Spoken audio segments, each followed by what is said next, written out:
भी तालिबान की तरह होती हैं, न तो उनसे कामयाब मुज़ाकरात हो सकते हैं और न ही उनके खिलाफ ऑपरेशन हो सकता है।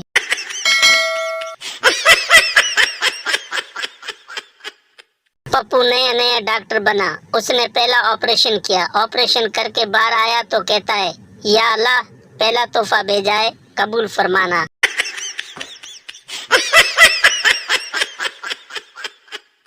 बस में बैठा दर्जी का फोन बजा। उसने फोन उठाया और बोलने लगा, तू बाजू काट कर रख, गला में खुद आकर काटूंगा।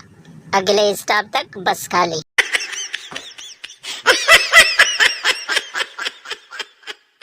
उस्ताद नए शागिर्द से, तुम रो क्यों रहे हो? शागिर्द, सर स्कूल की घंटी टूट गई है। उस्ताद, तो इसमें रोने की क्या बात है? शागिर्द मासूमियत से, तो फिर आज हमारी छुट्टी कैसे होगी?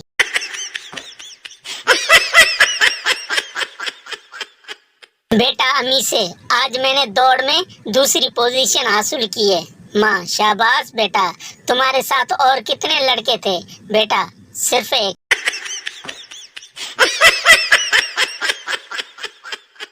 लड़कियां भी मोहब्बत में ऐसे लड़कों को चांद तारे तोड़ कर लाने को कहती हैं, जिन्हें कोई मोहल्ले में अमरूद नहीं तोड़ने देता।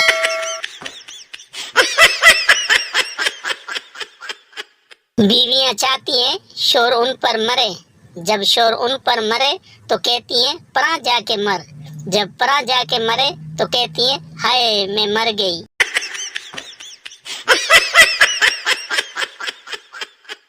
आग दोनों तरफ है। शादी पर औरतें दूसरों के सूट देखकर जल रही होती हैं और मर्द दूसरों की बीवियां देखकर।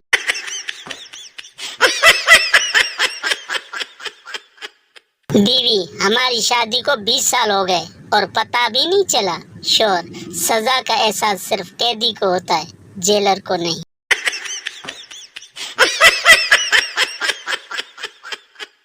एक बादशाह मर गया, उसके जनाजे पर लाखों का हजूम देखकर सरदार बोला, आज बादशाह जिंदा होता तो अपने जनाजे पर इतने लोग देखकर कितना खुश होता।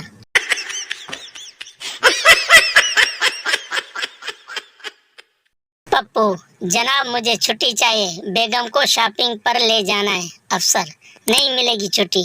पप्पू, शुक्रिया सर, मुझे पता था मुसीबत के वक्त आप ही काम आएंगे।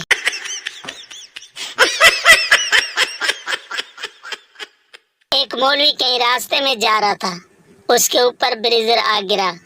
मौलवी, क्या जमाना आ गया है, आम कोई और चूस रहा है और छिलके हम पर फेंक रहा है।